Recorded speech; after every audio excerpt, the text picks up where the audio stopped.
Maryland Democratic Senator Chris Van Hollen will be back in the United States later today after finally meeting with Kilmar Abrego Garcia in El Salvador. He's the man that U.S. courts say was wrongly deported by the Trump administration last month. And while the Trump administration continues to insist Abrego Garcia is a member of the notorious MS-13 gang, his attorneys say there's just no proof of that. So this morning, we are doing a NewsNation fact check on the latest in the case.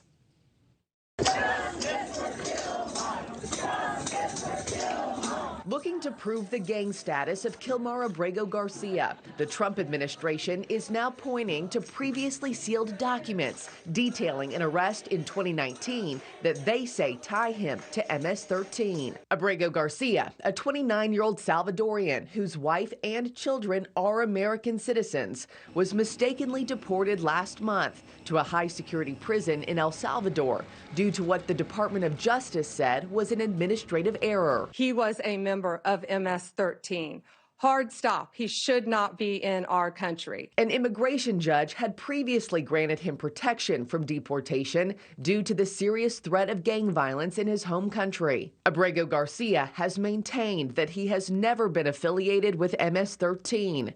Here's what the documents show. He was arrested in 2019 in Hyattsville, Maryland, along with two known members of MS-13 for loitering in a Home Depot parking lot. In a gang field interview sheet, police noted this. He was wearing a Chicago Bulls hat and a hoodie with rolls of money covering the eyes, ears, and mouth of the presidents on the separate denominations, adding that officers know such clothing to be indicative of the Hispanic gang culture. Police said a proven and reliable source confirmed Abrego Garcia's rank in the MS-13 gang on Long Island, a place he's never lived. He had no criminal record in the United States or El Salvador when he was arrested and told officers he was at Home Depot seeking day labor work. However, Abrego Garcia admitted to being in the country illegally. More documents from Homeland Security allege he was detained in 2019 in connection to a murder, but no charges were brought, and Abrego Garcia says he was never implicated. And sources tell NewsNation that he was also stopped by the Tennessee Highway Patrol in 2022 for reportedly illegally transporting 8 immigrants from Houston to Maryland, but they let him go without charges.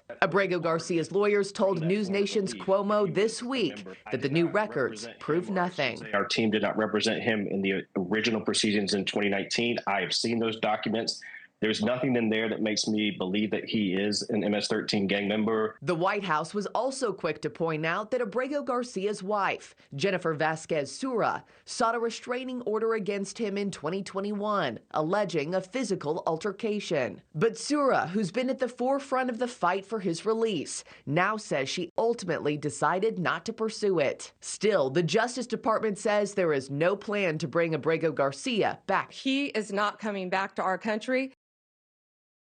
And while the Justice Department insists Abrego Garcia is a member of MS-13, they have not charged him with any gang-related crimes. Thanks for watching, everybody. Go to joinnn.com to find NewsNation on your television provider. Also, don't forget to click that red subscribe button below to get more of NewsNation's fact-driven, unbiased coverage.